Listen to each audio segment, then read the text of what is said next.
आप बताओ कैसे हो? बढ़िया।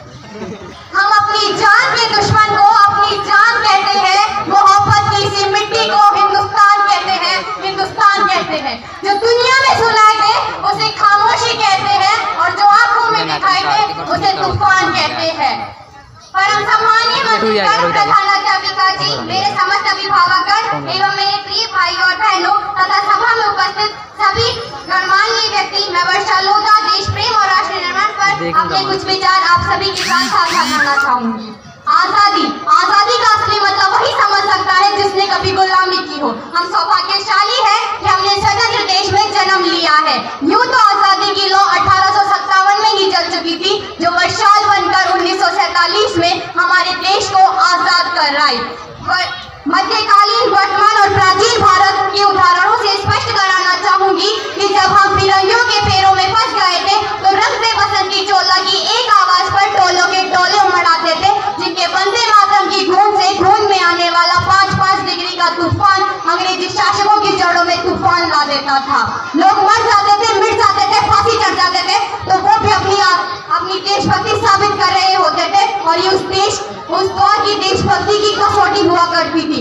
इसके बाद 62, 65 और 71 के युद्धों में अपनी जान अपने सुहाग गंवा देने वाली औरतें जब घर के हालात ये हो जाया करते थे कि प्यार भी भरपूर गया, मांग का सिंदूर गया, नन्हे नौनिहालों की अंगूठियां चली गई, छोटी छोटी बेटियों की चोटियां चली गई, बाप की कमाई गई, भाई की पढ़ाई गई, ऐसा एक विस्फोट हुआ पता ही नहीं चला, जिसमें कई बोटियां चली गई, जिसमें कई बोटियां चली गई। वाले हालात पैदा हो जाने के बावजूद एक माँ अपने बेटे को सरहद पर दुश्मनों की धज्जियां उड़ाने के लिए भेज दिया करती थी और खत लिखा करती थी कि अम्मा ने खत लिखा है बड़े चाव से, पुत्र मेरे न घबरा जाना, एक इंच भी पीछे मत हटना, चाहे इंच इंच कट जाना, चाहे इंच इंच कट जाना।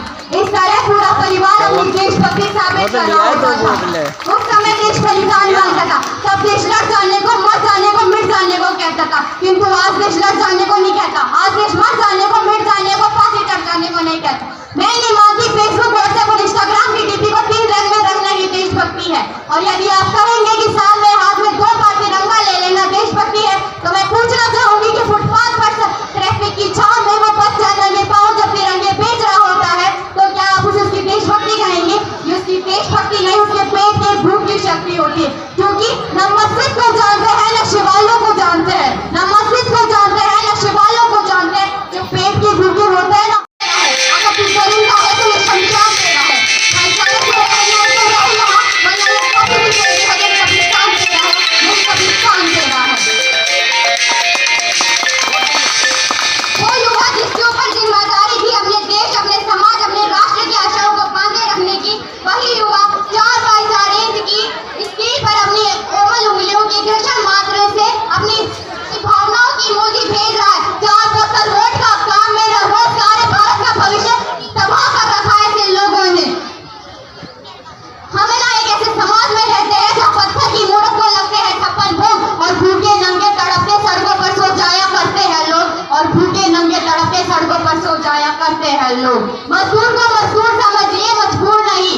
गरीब को काम दीजिए, दान नहीं, और अगर दान देने के इच्छुक है तो जीते जी रक्तदान दीजिए और मरने के बाद अंगदान देकर किसी मरते हुए को जीवन दान दीजिए। न सरकार मेरी है न रब मेरा है, न सरकार मेरी है न रब मेरा है, न और न ही ये बड़ा सा नाम मेरा है, बस इसी बात का गुरूर है मैं भारत की हूँ और ये भारत मेरा है और ये भारत मेरा है।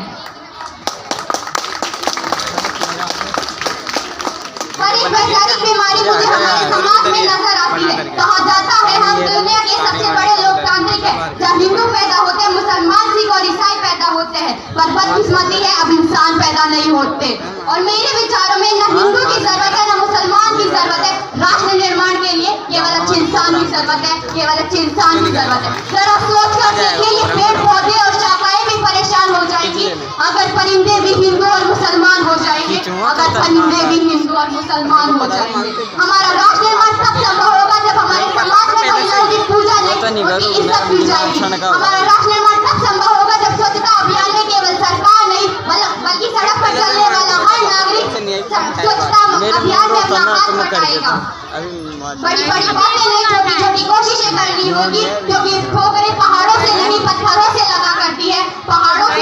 और मैं सैल्यूट करना चाहूंगी सरहद पर दिन रात हमारी रक्षा के लिए खड़े जवानों को, इस देश की पुलिस को और किसानों को और हर उस व्यक्ति को जो अपना काम पूरी ईमानदारी, पूरी लगन और पूरी मेहनत से करता है। इन लोगों के बिना राष्ट्र निर्माण की कल्पना करना भी असंभव सा लगता है। और अंत में मैं बस इतना कहना चाहूंगी, मेरा भारत महान था, महान है और महान रहेगा। होगा हौसला सबके दिलों में बुलंद तो एक दिन सारा जहां जय हिंद कहेगा, सारा जहां जय हिंद कहेगा, क्योंकि सारे जहां से अच्छा हिंदू से था हमारा। हम बुलबुले हैं इसकी, ये गुलिस्तान हमारा, ये गुलिस्तान हमारा। जय हिंद, वंदे मातरम।